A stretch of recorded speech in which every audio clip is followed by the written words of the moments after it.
I'm Dana, and I've just hit the 5-year mark of veganism. I've been vegan for like 5 years and 2 weeks. So I thought it was time to do a little update on the video I made a while ago, which I will link here. But I wanted to do another video about how I think that veganism ties in with being autistic for me, and how I think that I probably wouldn't be vegan if I wasn't autistic, honestly. And yeah, talk a bit about veganism because I think it's a really good thing.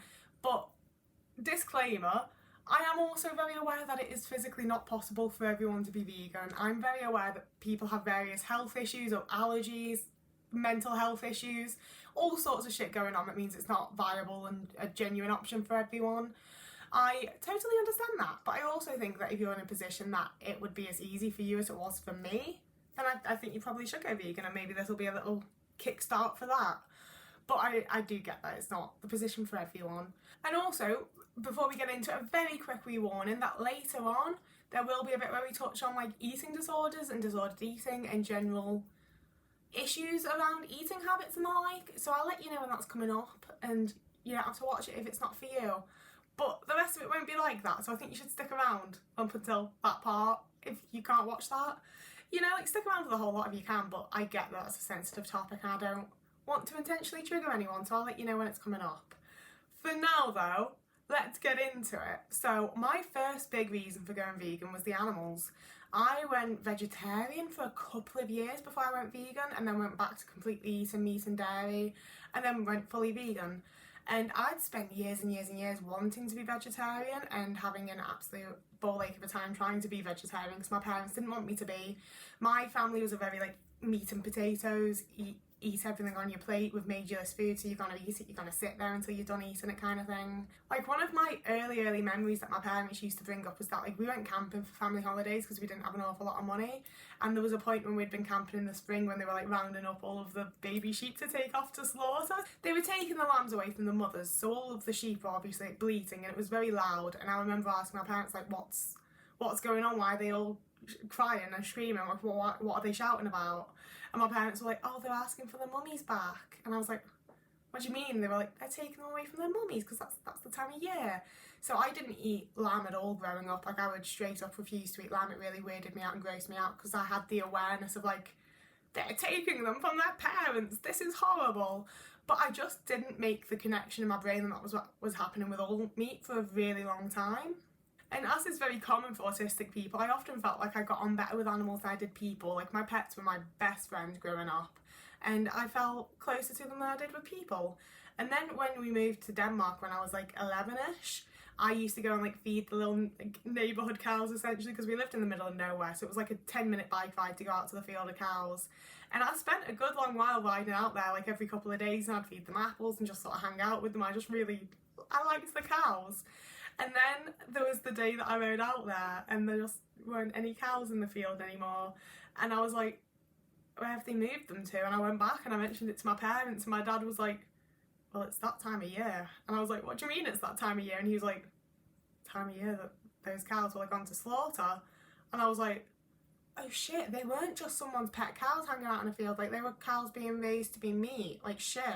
And it's still so weird to me that I had this total disconnect, because this was the same time that I was going hunting with my uncle, and like I was learning like you shoot the animal, you skin the animal, you prepare the meat, you eat the animal, this is how like human nature works, this is what you do.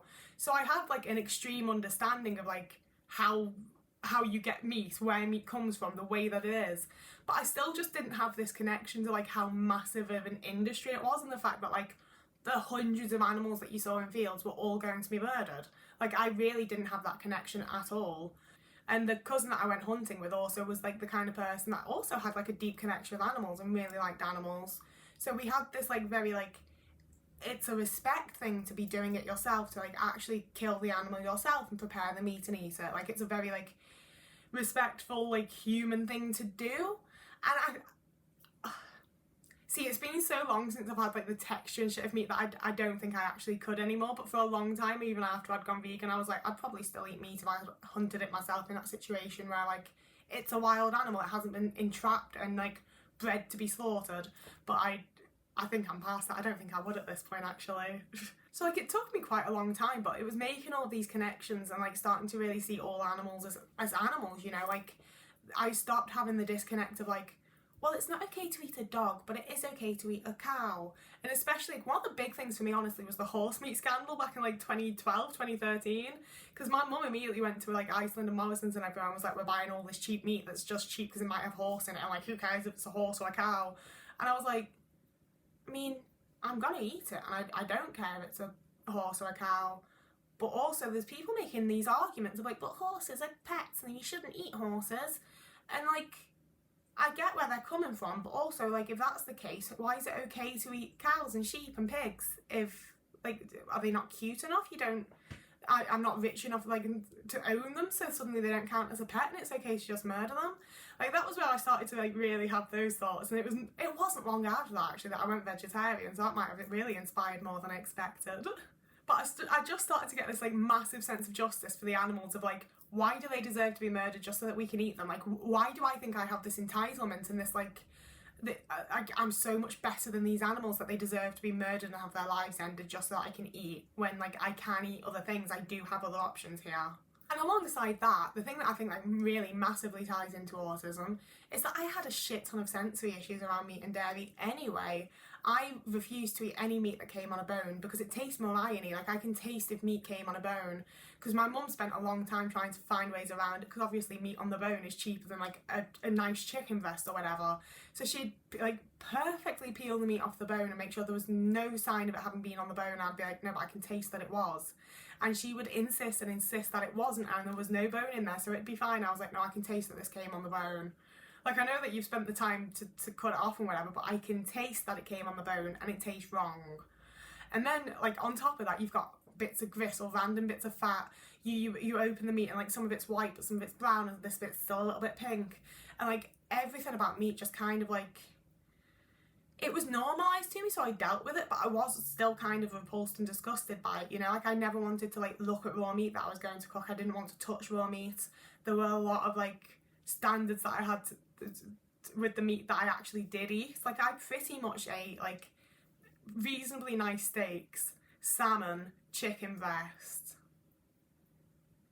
I liked processed meats enough, like bacon and ham and, like, packaged, you know, like, those types of meats I dealt with. Like, I didn't mind those so much. But, like, good meat was too unpredictable for me, and I mean, most meat was kind of just too much, and, like, I didn't like it, and I had a lot of issues with it. And it got to the point where it just made more sense for me to stop forcing myself through it, you know? Like, if I bought a nice, like, steak and onion pie and one piece of steak was a bit of gristle, the whole meal was ruined. Like, if my first bite of the meal was gristle, I would not eat the rest of the meal.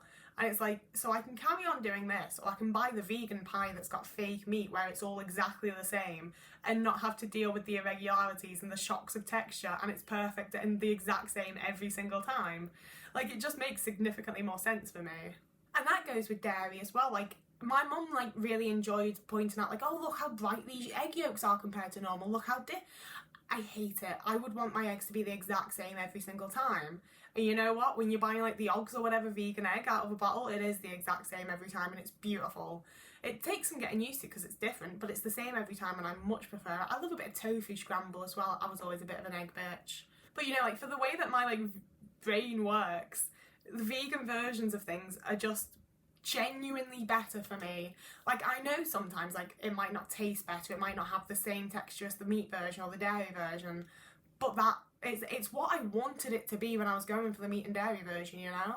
Like, milk even always had, like, a sort of funny aftertaste to me, and this is gonna sound weird, but, like, I mean, also, I was buying, like, semi-skimmed milk, or even, like, you know, I wasn't buying, like, high-fat, nice milk. And it felt like it was thinner than water. Like, whenever I drank, like, a glass of milk, which my mum would sometimes insist on, it felt in my mouth like the texture of it was thinner than water. Like, it was more watery than water. And it really grossed me out and put me off. And I genuinely think that soy milks and oat milks and coconut milks are much better and nicer and actually have more of a creaminess than actual milk. Like, I'll give it kind of sucks and gets a bit tough when it's like, I want to bake a cake. But there's ways around it, you can deal with it, and it works for how much better everything else is, you know? This is the part that might trigger people, so you're welcome to leave now. I'll put a timestamp down below of where, like, this part ends if you want to come back for me talking about just, like, the long terms of veganism in the outro. But you can also totally just leave now. It's fair enough, it's fine, it's alright. So, at the time that I went vegan, I was quite heavily overweight, and I'd spent a good 3 or 4 years watching the likes of Freely the Banana Girl and Alyssa Parker and Jurian Ryder and all those like raw till 4 vegan is the healthiest, best way to go, you will look like me and be super skinny and toned if you're vegan, like those kinds of people. And I had made several attempts at going vegan before it actually stuck and worked for me. And it was because every single time I'd tried in the past, it was very much like, I'm going to lose weight and be pretty if I go vegan. And, you know, like 3 weeks later, I'd be like, oh, just kill for a slice of pizza though. And that was where making all the connections over the animals and the ways that they don't deserve to be murdered and watching lots of documentaries like really helped me to like solidify it as like a moral and ethical thing to do and not just, I'm going to lose weight. Because it also doesn't work like that. You know, it worked for me at that time because there weren't vegan alternatives. Like I say, if I wanted a slice of pizza, I had to stop being vegan. And once I'd put those like moral and ethical views into place, there was no chance of that happening, which meant I couldn't have pizza, I couldn't have cheese, I couldn't have chocolate, you know, like the things that I wanted that I would binge on, that I would like overeat with, that I would have too often to have like a healthy, balanced diet were no longer available to me. I didn't have the option of eating them if I remained vegan, so I didn't eat them for a long time. And I think there's sort of still this perception of like veganism's healthier, veganism will make you lose weight. But there are such great alternatives at this point that you can absolutely just like swap all the things that you're eating anyway for vegan versions, and I highly doubt you're going to lose weight. The flip side of that though is that I have deluded myself into just assuming anything vegan is healthy and okay for me, which for me works out okay because I had a lot of obsessions over calories and a lot of obsession over like weight loss and trying to lose weight and thinking all my problems would be solved if I lost weight. You know, I'd have a lot of guilt around things that I'd eaten and the like. And a good amount of what played into that, especially the last like couple of years, was knowing that like some cow's been in a horrible situation to be milked for me to eat this trifle or whatever, you know? But it was also just straight up eating issues. And like, would I be physically healthier if I paid more attention to what I ate? Probably, yeah. But I would also get really obsessed with it and probably stop eating or like I just wouldn't be healthy for me to pay too much attention to what I eat, you know? So it really works for me to be able to just be like, it's vegan, so it can't be that bad. You know, that's removed so much guilt around eating and food and just like that entire area of life for me in a way that's been really, really beneficial and really great. And I definitely still have little moments where I get a bit weird with food and eating and I feel bad for what I've eaten and the like, but it's never to the same degree that it was when I was eating meat and dairy. But yeah, honestly, like, I would very much say that it's due to the veganism that I managed to lose weight and now I'm like in healthy weight and all that bollocks. But I don't think it'd work out for me now, honestly. Like, my diet is not the healthiest now, like it's not healthy, but it's significantly healthier than it was when I was eating meat and dairy because I had to go through the lifestyle change and switch out what I was eating because the alternatives weren't available to me. And I've gotten used to that. That's my lifestyle now. That's the way that I eat. And it's fucking awesome to be able to occasionally treat myself to like a genuine like dairy milk chocolate bar.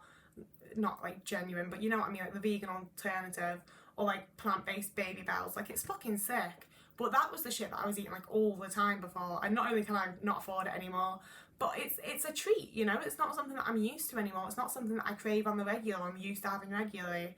And that's a big thing for like being autistic as well, is that it forced that like change to my routine and change to what I'm used to and change to what I'm comfortable with and what I view as like safe foods. And that's made it all a lot easier to make decisions without like guilt playing into it and to be able to eat. I would say I have a more balanced diet now. I still wouldn't call it a healthy one. I definitely need more like fruits and vegetables and stuff. But it's definitely more balanced than it was previously. But entirely because it was forced to be, and I don't think it'd work like that now. So yeah, that's how I think that my autism kind of ties into veganism and ways in which it's been a good thing. I have no idea what I just did with my hands. But yeah, in the long run, in the long term, veganism's definitely been a really great thing for me. And, you know, unless something goes really fucking wrong, I can't imagine not being vegan at any point. I know there's been lots of like, I'm not vegan anymore videos, but I do feel like they've predominantly been from people that weren't, like, their lifestyle wasn't vegan per se. They were following a diet, you know, like raw till 4 and things like that. It wasn't like a sustainable, healthy lifestyle diet. It was a fad. Whereas I've transitioned to a diet that's sustainable, I think, in my opinion. It's one that I don't have to think about too much. It's one that I don't worry about too much. I'm just living and it's easy to eat food, you know? And I think that's how it should be. I really cannot imagine a scenario outside of like a medical doctor be like, this is why you need to go back to eating meat or dairy. I wouldn't do it for any other reason. I don't want to. I don't. You know, like when I think about it, it genuinely repulses me a little bit because like my housemate isn't vegan, so I've smelt him cooking like bacon and chicken. And when he's had chocolate at one point in the fridge, I had a little sniff of it because it was the Dairy Milk Dime Bar, like the ones with the, you know what I mean, if you know what I mean. And I was like, oh, having a little sniff of that because I like sniffing non-vegan things sometimes because some of them still smell great. Like cream eggs still smell amazing. I feel like I can almost taste it when I sniff them. But lately when I've smelt chocolate, all I can smell is the milk in it. And to me, milk has always smelt a bit like rotten and weird, and it's just getting worse and worse. And like, meat just straight up genuinely repulses me. Like, I don't look at it as food anymore at all. Like, if someone like if it's like a really well, nicely prepared meal, I can be like, oh yeah, that looks good. But that's because I'm looking at it as like a whole meal. You know, if you show me just a piece of meat, it could be the most fancy steak in the world, and I'd still be like, bit of animal on a plate, a bit weird. Like when my housemate ordered KFC, I was fully like, oh my god, that's just a box full of dead chicken bits. Like, imagine imagine going to someone's house and having them open up a box and it's just filled with like deep fried human hands. That's how I feel about it. Like, I know it's not as severe, I know it's not like that, but that's how I feel about it. Like, it really grosses me out, it really repulses me. I could not go back to eating meat at this point. So yeah, that's where I'm going to leave this video. I'd love to hear what you think. I'd love to hear if you are vegan, if you've ever tried veganism or vegetarianism, if you ever would, if it's something you've considered, why you would, why you wouldn't. I just like hearing opinions. Be nice. I know that like this becomes like quite a driven topic sometimes, but I really hope that I've been respectful enough of others' views and like been able to put mine across as only my own, that there doesn't need to be any nastiness. I try not to be a preachy vegan, although I do think that it's the best option for most people and the planet as a whole. So that's nice. Please do like and subscribe if you've liked the video. You can also follow me on TikTok and Twitter and Instagram. And you can also, if you like me that much, you can follow me on Patreon and donate me a little monthly sum. You can donate to me on Ko-fi if you like the content enough to do that. And you can also become a YouTube member, but you don't have to. I get that we're in a literal cost of living crisis and probably about to have a recession. Please don't send me money you don't have. But that's all from me for now. So whoever you are, wherever you are, I hope you're having a lovely morning, evening, day, afternoon, week, month, year. And I'll see you again in a couple of days.